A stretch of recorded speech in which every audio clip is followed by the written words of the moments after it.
തെരുവുനായ പ്രശ്നത്തിന് പരിഹാരം. സ്വന്തം നിരീക്ഷണത്തിൽ പ്രോജക്ട് തയ്യാറാക്കി തിരൂരിലെ മൊയ്തീൻ ബാവ.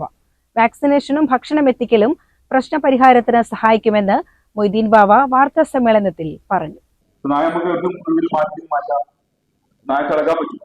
അപ്പോഴും ഇഞ്ചക്ഷൻ ചെയ്യാം. രണ്ട് ഐഡിയകളൊക്കെ ഇങ്ങനെ ചെയ്യാം, ഇങ്ങനെ ചെയ്തിട്ട് ഇഞ്ചക്ഷൻ ചെയ്യാം, പട്ടടിക്കുക. അപ്പൊ മനുഷ്യനായിട്ട് സൗഹൃദം ഉണ്ടാക്കുക എന്നുള്ള മാത്രമേ നടക്കുള്ളൂ. തെരുവിൽ വെച്ചിട്ട് ഇപ്പൊ നിലവിലുള്ളൂ.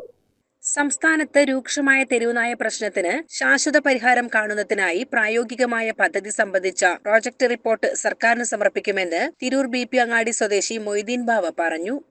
ഇത് വാക്സിനേഷൻ ചെയ്യാതെ നമ്മളെ വളർത്തുനായകൾ നമ്മൾ ഇഞ്ചക്ഷൻ ചെയ്താൽ നമ്മളെ മാറ്റിയാൽ അസുഖം വരികയും ചെയ്തു.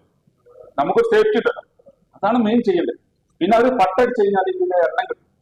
കൗത്തിൽ കറച്ച് പട്ടടിച്ചിട്ട് ഇതിനെ പിന്നെ എന്താ രണ്ടാമത് വെച്ചാല് പിന്നെ 3 നേരം ഭക്ഷണം കൊടുത്താൽ പ്രത്യേകത വെച്ചാൽ പിന്നെ ഒരു ഓടി അടക്കൂല, മറ്റുള്ളവരെ കടിക്കാൻ പ്രയാസം. കാരണം അവർക്ക് പിന്നെ അതിന്റെ ആവശ്യമില്ല. ഇപ്പൊ നിലവിൽ ഭക്ഷണം ഇല്ല. പിന്നെ തെരുവിൽ കിട്ടണം, എന്താ കിട്ടണമെന്ന് ആരെങ്കിലും തെരുവിൽ എന്താ കിട്ടണം. ഇപ്പൊ ഭക്ഷണം കൊടുത്താൽ വേറെ വിഷയം. ഭക്ഷണം കൊടുക്കുന്നവരെ ആൾക്കാര് ചീത്ത അറിയണം, ഓടിക്കണം. നിങ്ങളാണ് പഠിക്കാത്തതാണ്. അപൂർവല്ല 3 ലക്ഷം നായകൾക്ക് സർക്കാർ പറഞ്ഞ ആളുകൾക്ക് എത്ര ആൾക്ക് എത്തിക്കാൻ പറ്റും? വർഷങ്ങളായുള്ള തന്റെ സ്വന്തം നിരീക്ഷണങ്ങളുടെ അടിസ്ഥാനത്തിൽ തയ്യാറാക്കിയ കാര്യങ്ങളാണ് ഈ റിപ്പോർട്ടിൽ ഉൾപ്പെടുത്തിയിരിക്കുന്നതെന്ന് അദ്ദേഹം വ്യക്തമാക്കി. തെരുവുനായ പ്രശ്നം പരിഹരിക്കാൻ വാക്സിനേഷനും ചിട്ടയായ ഭക്ഷണ വിതരണവും ഒരു പരിധിവരെ സഹായകമാവുമെന്ന് ബാവ പറഞ്ഞു.